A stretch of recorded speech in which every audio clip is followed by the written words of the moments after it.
In an ever-changing world, there is a demand for a voice, which echoes the thoughts and yearnings of the common man.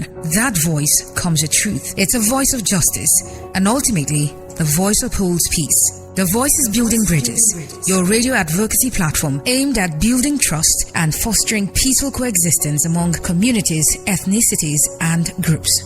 Building Bridges comes up every Wednesday, 11 a.m. to 11:45 a.m. on J11.9 FM, an initiative of Take and Peace Desk with support by Bread for the World.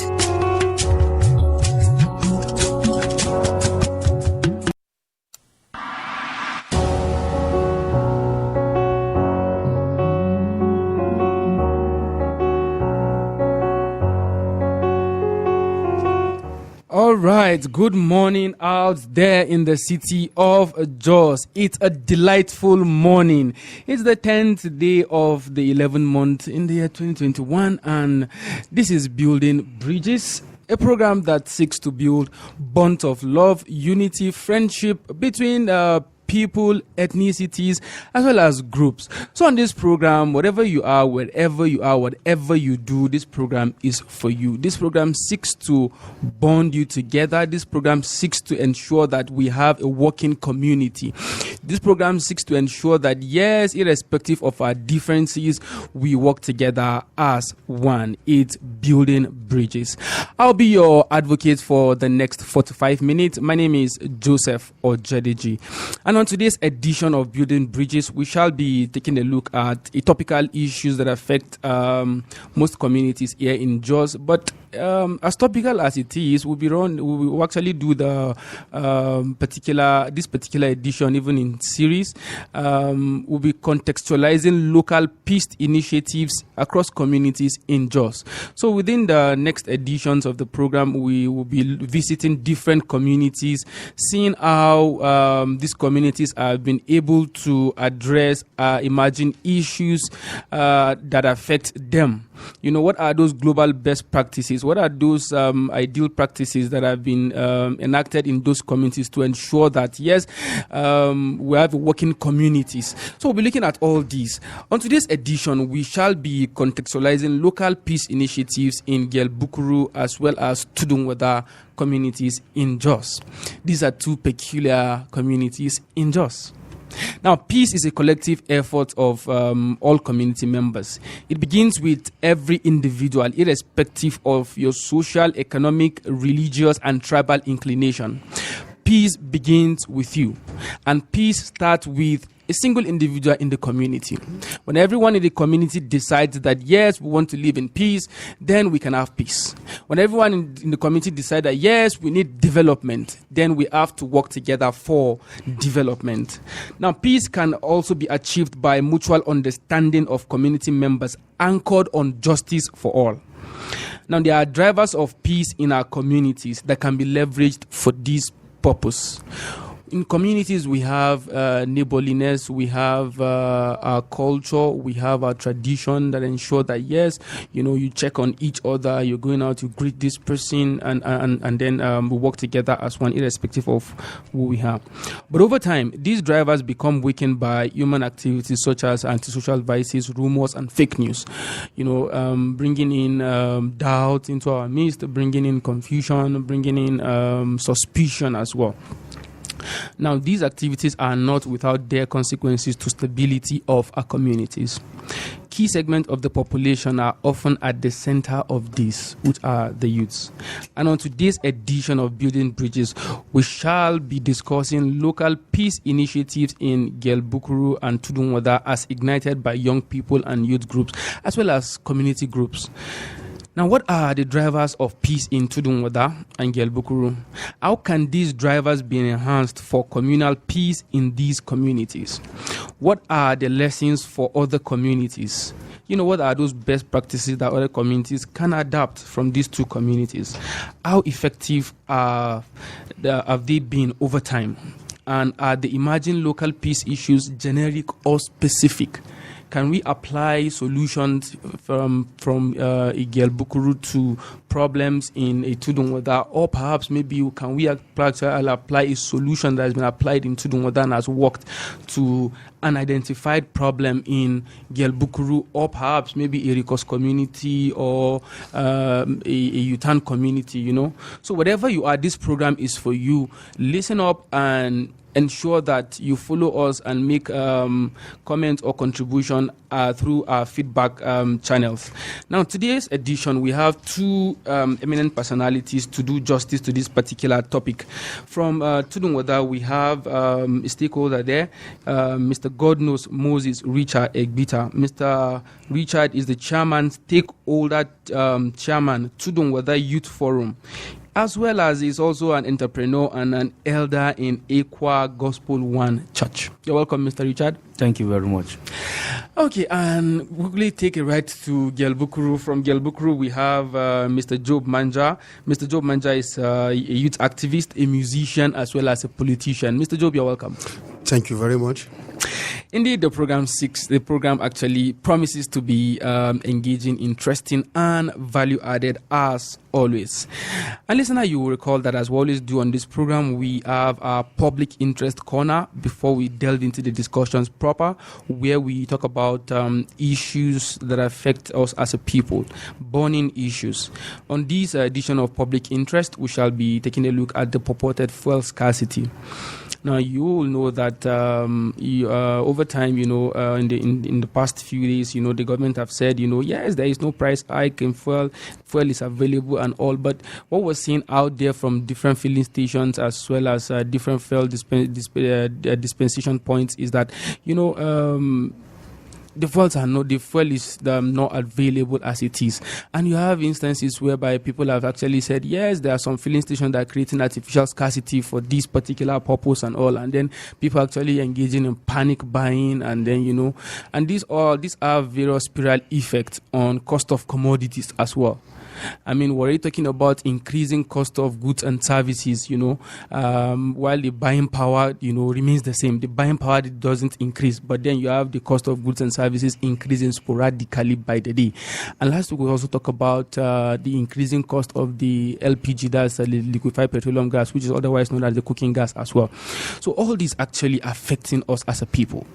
You know, we need the government to come through with proper information to the people. You know, we need the regulatory bodies to be up and doing. We need those in charge of the regulation to ensure that, yes, there is monitoring, to ensure that, yes, filling stations that have fuel dispense them as they should, and, you know, price control, you know, to ensure that, yes, the prices are at the government approved prices, you know, to ensure that, yes, the prices are not, you know, discriminatory, as the case may be. So these will be the size of our public interest today. You are out there, we feel your pulse, we feel what you're going through. And to the commercial drivers and taxi drivers, keke napep drivers, you know, we feel your pulse, we also feel what you go through, whereby you have to queue up for fuel and then you have to also be on the road to ensure that, yes, your work continues. We feel your pulse, and we actually hope that the government will do the needful in the days ahead.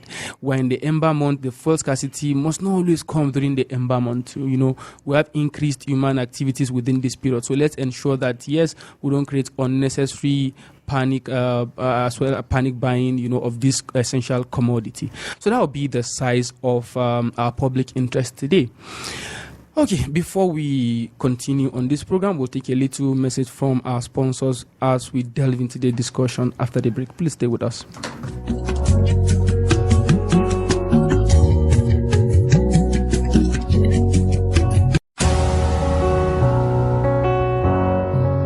In an ever-changing world, there is a demand for a voice, which echoes the thoughts and yearnings of the common man. That voice comes with truth. It's a voice of justice, and ultimately, the voice upholds peace. The Voice is Building Bridges, your radio advocacy platform aimed at building trust and fostering peaceful coexistence among communities, ethnicities, and groups.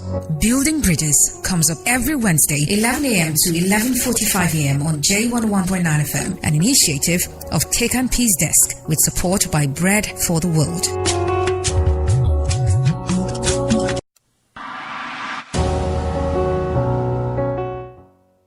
It's an initiative of Tekan Peace Desk with support from Bread for the World. And the program is Building Bridges. We are contextualizing local peace initiatives in Gyel Bukuru as well as Tudun Wada.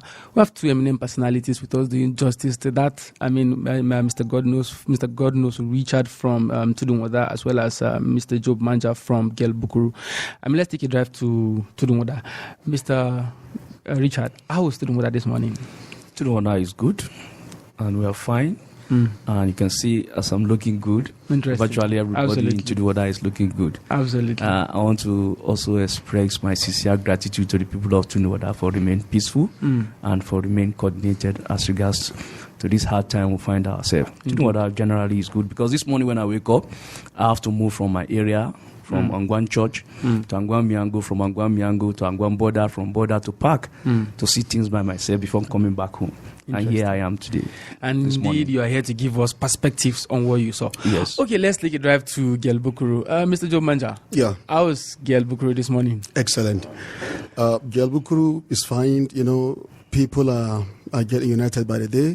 You know, it's getting jam-packed crowded coming back for Christmas. You know, students are getting ready to come back. People are getting ready to come celebrate Christmas. So people are just, you know, coming, and then the tensions are building positively as it has to do with the Ember Month.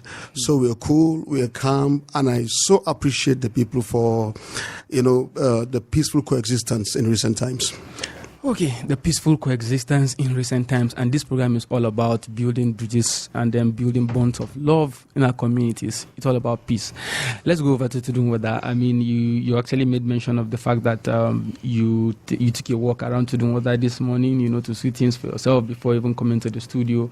I mean, can you share some of the things you observed in Tudun Wada for us? Yeah, actually, as soon as I wake up this morning, I discovered that people also wake into grace, trying to go to school, from school to the place of work, and trying to stop one or two bikes that can also aid them to their place of work. I won't say that. I went to Tudun Wada Park, where is the epicenter of all gathering, where there's a little work ongoing. Probably the government decided to remember us this time around. For a very long time ago, to see how they can be able to fix that Tudun Wada road. I'm not saying they are fixing it, it has been fixed already. But work is ongoing. But their work is ongoing, of which we also appreciate. And you can see people doing their normal business. Everywhere is peaceful. Very peaceful. Okay, I mean, and development can only take place in an atmosphere of peace. Certainly. Indeed, there is peace. Now, let's look at structures for this particular purpose, you know.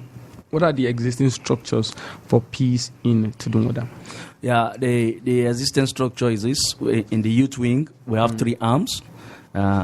The youth leader, the House of Congress, where everybody comes to deliberate issue and take decision as a policy, and also transfer it to the executive so that they can be able to implement on it.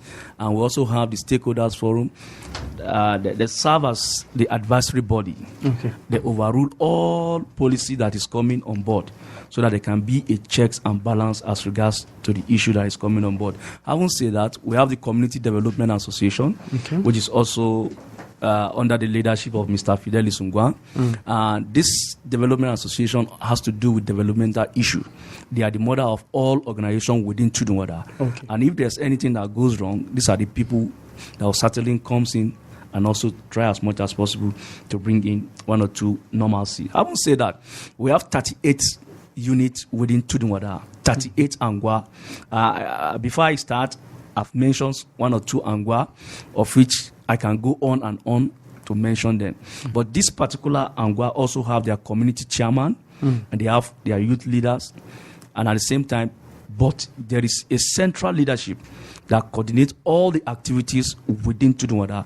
So you will discover that there's a laid-down structure where everybody can easily channel their grievances or any other things you think that you are not okay with. But I haven't said that of recent, of which we have some kind of pandemonium within the state generally. The Tudun Wada community development quickly swinging, of which, you know, in Tudun Wada we have the community, the Muslim community, and we have the Christian community, of which the Christian community are the predominant, of which there's a kind of tension, then quickly they swing in to call every party and also have a meeting and come up with a communique. And we want to also appreciate the police, most especially the DPO of A Division, Mr. Obina. We quickly also swing into action because we have a good communication with him. Anytime there's an issue, he quickly comes in. Even if we don't go to him, he comes to us and also have a round table to settle our issues. Indeed, interesting. It's a democratic structure down there in Tudun Wada, and it's yielding the dividends, by the day. So let's quickly take a ride to Gyel Bukuru. Mr. Job, what are the existing community structures in Tudun Wada that could enhance peace? In Bukuru, rather. Sorry, in Bukuru.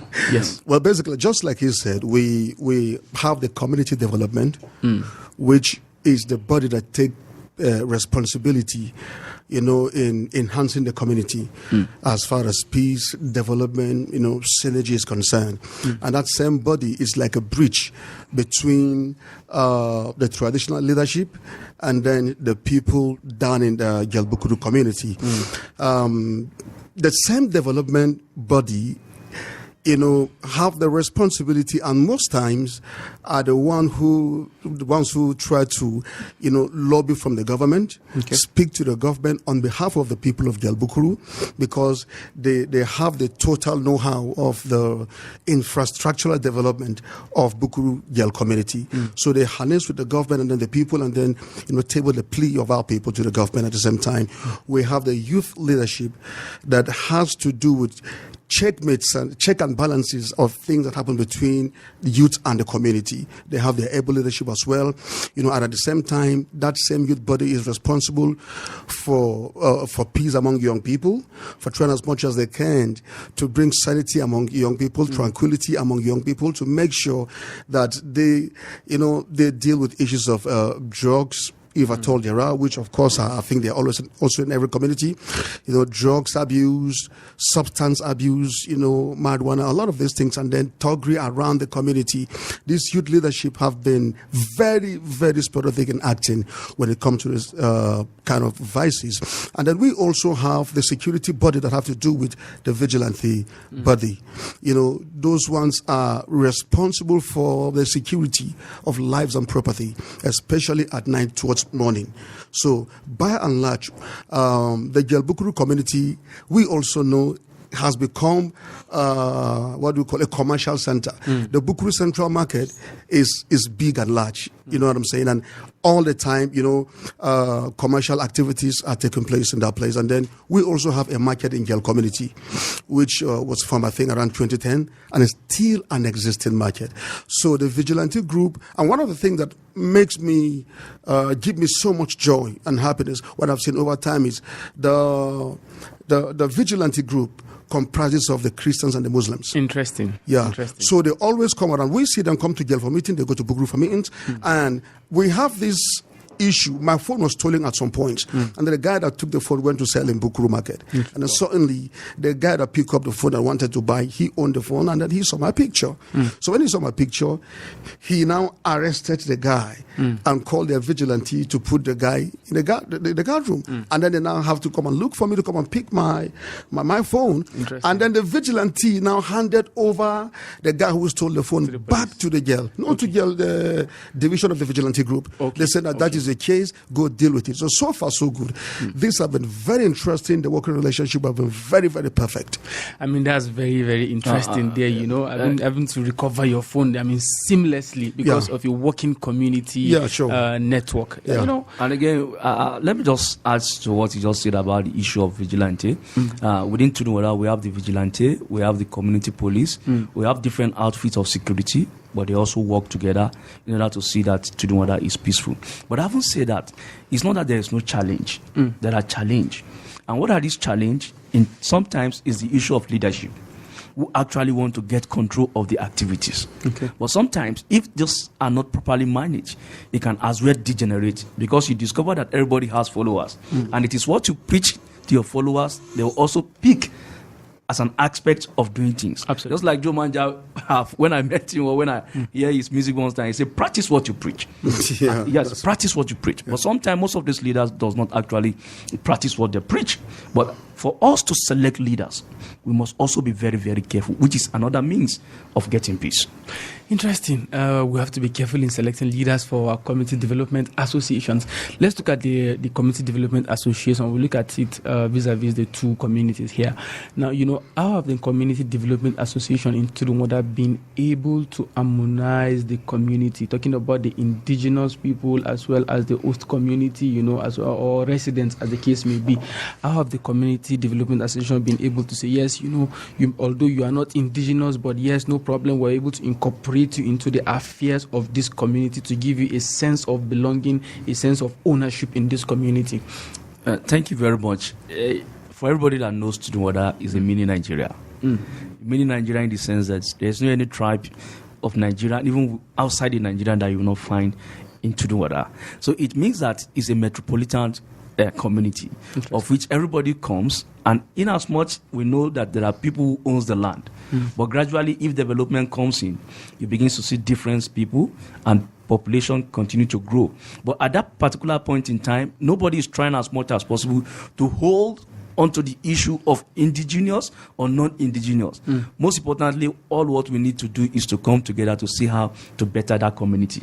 But having said that, the community development have been on their foot to see that, yes, we need to preach against discrimination. We need to preach against any kind of religious intolerance by bringing all the chairman of this 38 community together once in a while, or probably in 3 months. They also have a meeting where they comes to discuss issue and discuss challenges. But having said that, we also have the indigenous tribe that's the host of the community, of which they also interface with them. So in every Angwa, they have what they call Me Angwa. True. And this Me Angwa also interface with these community leaders, because community leaders are actually for community development. Absolutely. They are not after any religious or tribal issues. Those that are supposed to deal with issue of tribal issues are those that are called them Me Angwa.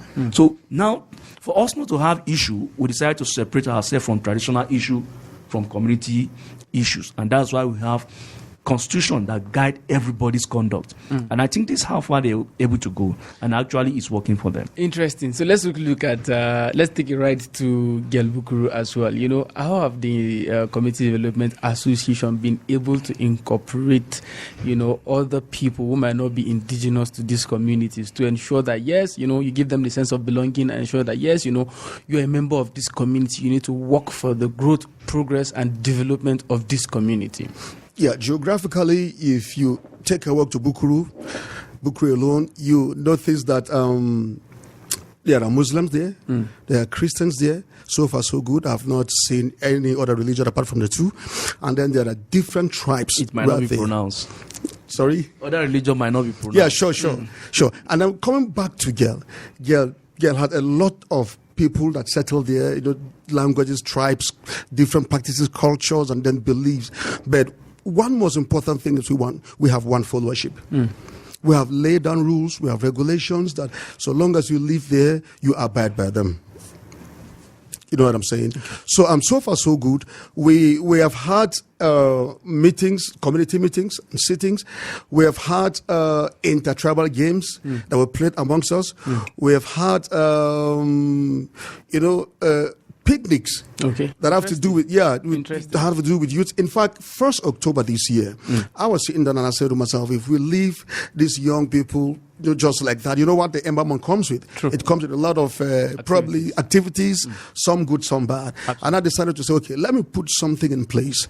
And then I decided to organize a chess, what's the other game, that board game?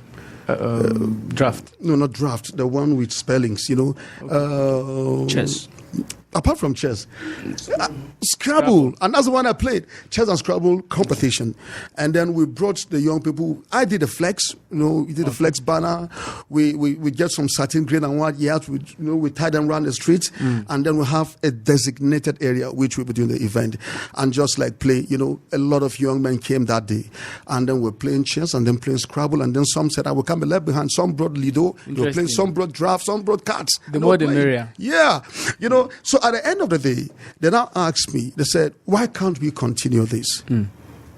You get the point. So to a larger extent, I feel the community development have a sense of responsibility to organize programs that will bring these young people, to their feet. And when they sit down after the program, they might see the positive impact the program is having on the young people. And then the young people might ask for more. That is where the community will now lay down guides and regulations. In fact, as I talk to you right now, we're forming a Scrabble club, and we're forming a chess club.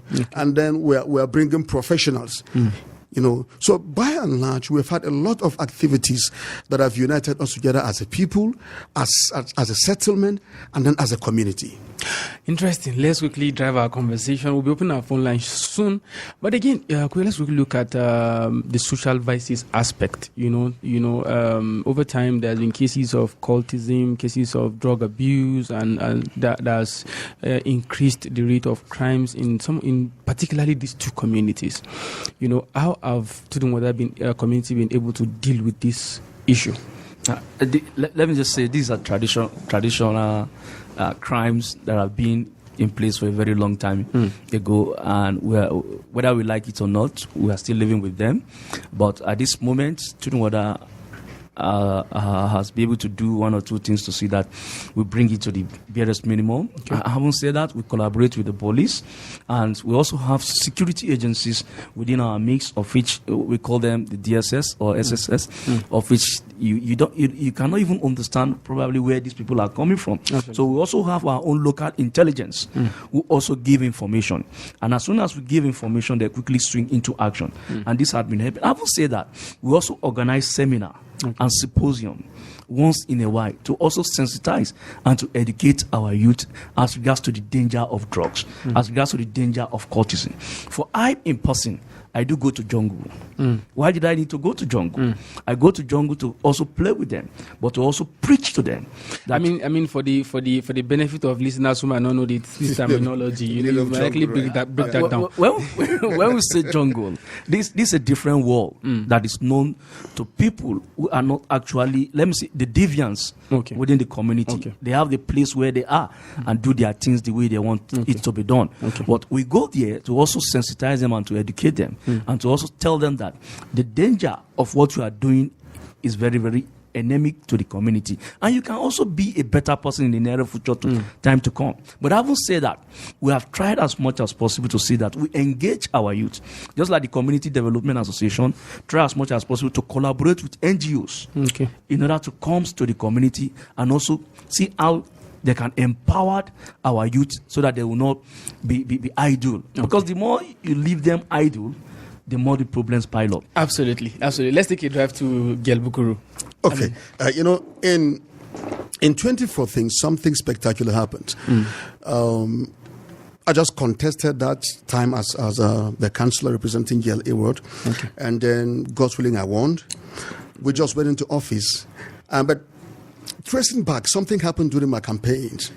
While the people were queuing on the line, some guys came from only God knows where with weapons, guns, and they were shooting and they were shouting my name. They should bring me out, bring me out.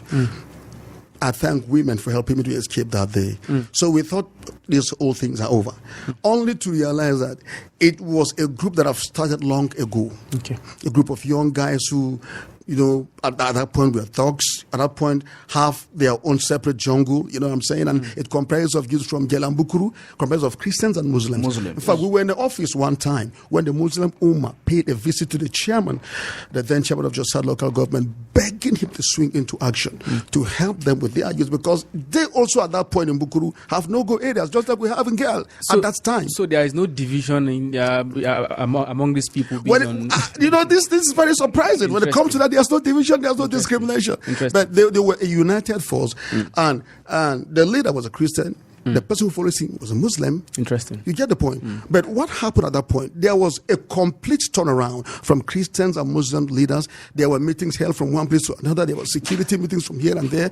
And within 2 shakes of a lamb, till we discovered that they put all hands on deck. And one day, the government, the security, the soldiers, and everybody. There was a raid in one day, and then like 30-something were arrested. And as I talk to you right now, the leader of that group over the years have found to be a very nice guy. Interesting. Nobody knows he exists. Like he I will not call names, but the name is very popular between Bukuru and Gyel. Axis. You get my point. But the guy is now a great guy. I met him sometimes, and he was even telling me how far he wanted to come close to me. He wanted to do some things together. So I don't think we need to give up on our people. Whichever way they are, there's always a way out for these young people, because the young people are the next generation. Yeah. Okay, listener, you can be part of the conversation on our Facebook platform. You can go to Facebook at Taken Peace Desk. We'll have the conversation there. You can drop your comment there. We'll read them. Also, we'll be opening our phone lines now. Our phone lines are 090-55666. That's 6 in 4 places, 99, or 090-988-48848. We've been discussing local peace initiatives in Gyel Bukuru as well as Tudun Wada communities. Those best practices that have been applied to common issues from these communities. What are the lessons to be learned by other communities to ensure that, yes, they can also adapt same to their communities, to ensure that, yes, they nip such issues even in the bud. You can be part of the conversation. As I've said, you can go to our social media platform on Facebook at Taken Peace Desk, and also you can reach us via 090-5566699 or 090-988-48848. We have a caller. Hello, good morning. Good morning. Good morning. This is Roberto Mancini calling you from Namengoro. We're glad you called, Roberto. Please go ahead.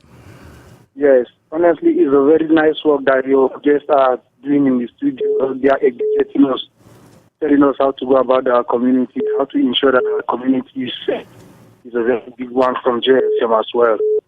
So, and I believe that everybody listening to JFM right now will know how to go about this community, because if you are not sensitized like this, you will find it difficult to understand what is supposed to be done rightly. So this is a platform that we don't take for granted. Thank you for educating us the more. Thank you very much. Thank you very much, Roberto Mancini. We are glad you called. We've been discussing local peace initiatives from Gyel Bukuru, as well as Tudun Wada. We have a caller. Hello, good morning. Hello. Good morning. We can hear you. Your name and where you're calling from? Okay, good morning. My name is Ben. Your name is who? My name is Benjamin. Okay, Mr. Benjamin, we're glad you called. Please go ahead. Okay, yeah, I want to talk about one of the youth leaders in our community, especially the one of the girls, and that's the one. The problem that we have with most of the youth is the leaders that they are. Okay, the leaders. The leaders, because most of the crimes going on in these areas, those people that are making those crimes, but they refuse to do anything about it. What they are interested is about they will just go and these politicians, money. Okay. So if we want to make things work, we just have to start doing the right thing. Okay. That's okay. Thank you very much for calling, Benjamin. Please, when you call us, ensure that you turn down the volume of your radio set. Please don't be flippant. Go ahead straight to the point and then tell us where you're calling from. We have a caller. Hello, good morning. Hello, good morning. Hello, good morning. I think you can call us back, and please, when you call us, please be up and doing so that we can hear ourselves out, and then let's be solution minded even as we call. We have Benjamin there talking about leadership problem from the two communities. Our phone lines are still open: 090-5566699 or 090-988-48848. We have a caller. Hello, good morning. Hello, good morning. Good morning. We can hear you. Yes, this is Glamour Designer from Native Street. We're glad you called, Glamour Designer. Please go ahead. Yes, I welcome your guest this morning. Thank you. In as much as the Building Bridges is trying to bring peace to each one of us and to the citizens of Plateau State and entirely Nigeria. You see, in between ourselves, we need to give ourselves peace. Absolutely. And rest of mind too, so that even the middle belt, as a stomach middle belt, so that everybody will laugh at each other. You see, what I want the youth to know is, you see what is happening today now. If you come, I sent my boy yesterday to buy a fuel for me to use the business. Okay. And when he went there, coming back, like so many places in just now, they are not selling fuel. I went down somewhere, I get the fuel. What am I trying to say? You see, the government will not say anything about it, and they will not do anything about it. If we don't help ourselves, the government cannot help us. So to keep the peace moving, we have to condole, we have to relate one another to keep the peace moving. Because those people, they are just like a fly and a bird fly on the air. Because after they go to that road, they didn't care about us. And let the traditional ruler try to build peace in the community. Absolutely. Praise one another. So that there will be a better place to stay in Plateau State. God bless you and have a nice day. Amen. Thank you very much, and God bless Nigeria too. Okay, that glamour designers, they're talking about the fuel scarcity. You know, could it be artificial? We'll get to know. Hello, good morning. Hello? Good morning. We can hear you. Yeah, good morning. Yes, please go ahead. Where are you calling us from, and what's your name? Oh, my name is Denjuma. Okay, Mr. Denjuma. Calling from where? Yes. I'm calling from Utah. Okay, please go ahead. Okay, mine is a little bit solution that I want to give out. Okay. Okay, most of our youth, like example, if you go to Utah now, you see there are a lot of youth that they are at home. Some of them have graduated, and some of them, maybe they are not in school, they decided not to be in school. I think that as community, what we need to do is we need to see time to time we should have seminar and empowering seminars so that we can be able to help those youth. It's only when we can help those youth they can do something positive with their life. Okay. So I just want our leaders, because they are just like mouthpiece in our community. If they can be able to be organizing such type of things for the youth, I think that most of them they have a lot of talent, but they just need a platform somewhere that they can just come out and showcase whatever they are doing. I think that will really help us as a society. Okay, thank you very much, Danjuma. We're glad you called. Thank you very much. That's Danjuma there with solution to youth restiveness in our communities. He said, we have a lot of youth that are, still within the communities at this point. We have a caller. Hello, good morning. Hello, good morning. Hello, and good morning. Good morning. We can hear you. Thank you. This is Dima from Bukuru. All right. We're glad you called from Bukuru. Good. Go ahead. Thank you, more especially. To be precise, I'm calling from Gyel. Great. Please go ahead. Yeah, thank you. You see, the point here is very simple. That the Honorable Gyel, talking about Job Manda, rightly put it. If you know Gyel very well, before now, you discover that, some people have cited that it's a no-go area. Okay. For instance, like the Muslims, they cannot enter Gyel, they cannot do their businesses in Gyel because of the fear of unknown. But as it is right now, you discover that we have both Muslims and Christians, being able to enter Gyel Agri without fear of anything. Great. And it's very simple. You see, the issue of vigilance cannot be emphasized. It's very important that these people are on ground, are doing voluntary work. That sometimes, the community, sometimes they think, let's appreciate these people. Absolutely. And individually, you discover that a lot of people come up and then appreciate them without government doing anything. So, it is important that government should step in and then do something to appreciate these people. Because honestly speaking, if you know just before now, you discover that, a lot of vices happen, fight every day, in and out. People are scared. But at least now we have peace. There is nothing like, no area, there is no fear. But it was because as a result of this vigilante and the community leaders have come together and said that let's live in peace. That's great. We are able to achieve that. So my call to the government is let them do something for this vigilante. Okay. Let them appreciate them. Okay. All right. Thank you very much, Dimas from Bukuru, specifically Gyel. Yeah. Let's come back to the studio as we harness our thoughts. I mean, Mr. Richard, let's have your reaction to the opinions expressed by our callers. Thank you very much. Our caller have said it all. They also made mention of some problem we are also facing as regards to this issue. One, the issue of Mianguas. The issue of Mianguas is a very big issue within our community. It is high time they need to step up. They need to do the right thing. They need to coordinate themselves, and they should be able to separate the issue of community development and issue of tradition. Okay. Please, I think this Give a balance to the two. Let us give a balance to the two. Let everybody knows his or our boundary. I think it will help us a lot. Okay. And at the same time, people participation. Someone talks about the issue of people participation. It is high time for us as a youth to stand up and to participate and to hold even us as a leader responsible and accountable. We need to give account of the office of which we fill in. So if we are not doing well, they should be able to tell us that you are not doing enough. And it is high time for you to step up. Another thing is the government problem, the government issue. The government is not helping issue at all. Government should be able to know that there's a difference between politics and governance. Okay. And when it comes to in terms of governance, there are people you need to work with for the purpose of peace and development.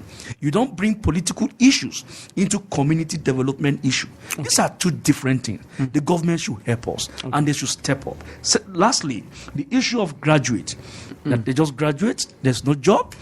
It is high time we begins to have some kind of rethink. Whether we like it or not, the government is not actually doing what is expected of them. Okay. So because the government is not doing anything, must we fold our arms? No, we must help ourselves. The moment we help ourselves, we are helping our community, and we're also helping ourselves, so that will not be a liability to the community. The little you get is something you can be able to change your life. Thank you. Let's take it right to Gyel Bukuru. Mr. Job Manja. Yes. Let's have your reaction. All right. First and foremost, I want to thank all those who called. It means they are patriotic citizens. Absolutely. For you to listen and then call to make contributions. Absolutely. I respect them for that.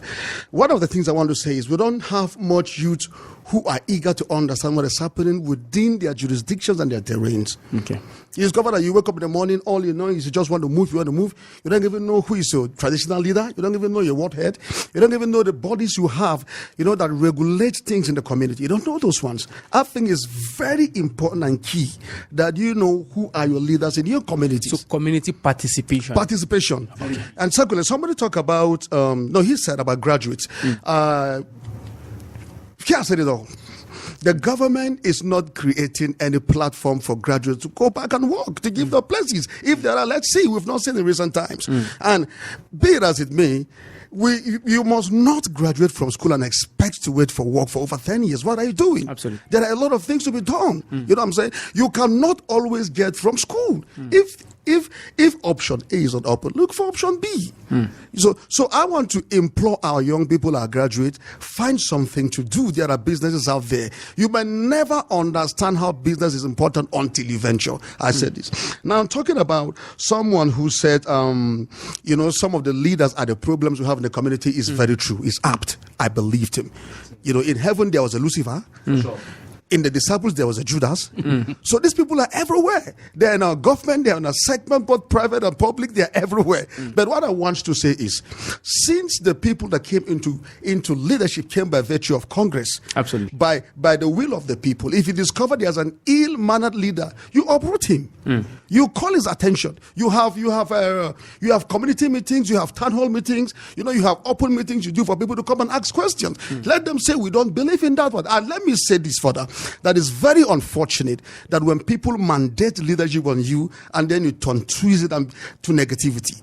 If you're a leader listening, are you hearing me now? You have to change. And then lastly, what I want to say here is, as a young man, as a young man, someone said there are youth with talents everywhere. Of course. And that's why we were able to organize football tournaments, the chess and the competition, all these tournaments. What I'm saying is discover what you do and do it better. Don't wait for anybody to come and put sugar in your mouth. You have to work. Most of our youths, most are lazy. Okay. They want you to ask you for money, senior man, give him money. But they don't want to work. It doesn't work like that. God has principles. Even in creation, he made Adam to work. Yes, Adam was working in the garden. So I want to say that if you are talented, especially in Gyel Bukuru, where there are football competitions coming up, volleyball tournaments, chess. In fact, like the chess and the Scrabble competition, I told them, let us start. I'll go to source for funds from some able allies. You understand? To encourage the people to come. Now, I think chess and Scrabble have been played at the international level. Absolutely. You have people even in sport council playing it. For sure. So why don't we invite the sport council? One day we said, we have a chess organization. Come and scout for talents. Absolutely. So I think these are the things that communities should be looking at, because the 21st century is not like the 18th. Absolutely. So even our traditional rulers must understand that they need to step up in trying to create, enable environment for the young people. I want to have a clarion call, and the clarion call is to the Peace Agency of Plateau State. Okay. Please, it is high time for you to go down to this community, identify the true leaders of this community, and partner with them. It is not the issue of politics. Please, they should take note of that. That's right. And it's very, very key. And the issue of petroleum, I think we need to also learn our verse into that. I don't actually know whether the government of the day even understand the issue of policy or programs, because when you have a sound policy and you are carrying it out based on plan, it's expected that it will give us a sound result. But it is a reaction of the poor policy. And that's why you see people are closing down their fuel station and there is hike in price. And they are not telling us anything. It is quite unfortunate that the deception is ongoing in this government. Indeed. And listener, that will be the size of package for today. We're at pressed for time. Mr. Job Manja, we're glad you could make it to the program. Thank you very much. Thank you very much. You spoke on behalf of the Gyel Bukuru community. Yeah. Mr. God knows, Richard Egbita, we're glad you could make it as well to the program. Thank you very much, and thank you to the people of Tudun Wada. We hope to have you both in the studio some other time as we take a journey to another community next week. Listener, please stay with us for another interesting discussion from two other communities within Jos next week. We promise to bring another interesting edition to you next week by God's grace. So there is much more we can achieve together as a community when we are united. We all need each other to survive, irrespective of our religious, tribal, or ethnic inclinations. And curbing social vices is the responsibility of everyone in the community. So reach out to someone in the community. We are as healthy as our communities are. So, and peace begins with you, and so does unity. Ensure that you participate in your community. Don't just belong to the communities, but participate. Okay, we send a shout out to the Tech and Peace Desk team out there in the field. We feel you, and we feel your pulse. We feel the work you are doing. We also have with us in the studio Mr. Kramion Dakai. Thank you very much for providing the support. And we'll do this again next week, hopefully by God's grace. Blessed are the peacemakers. Thank you, and God bless.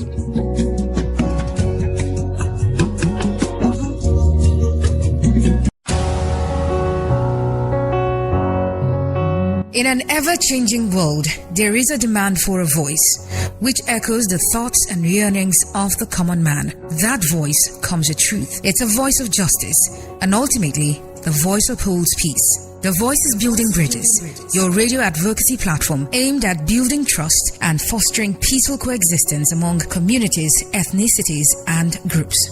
Building Bridges comes up every Wednesday, 11 a.m. to 11:45 a.m. on J101.9 FM, and in each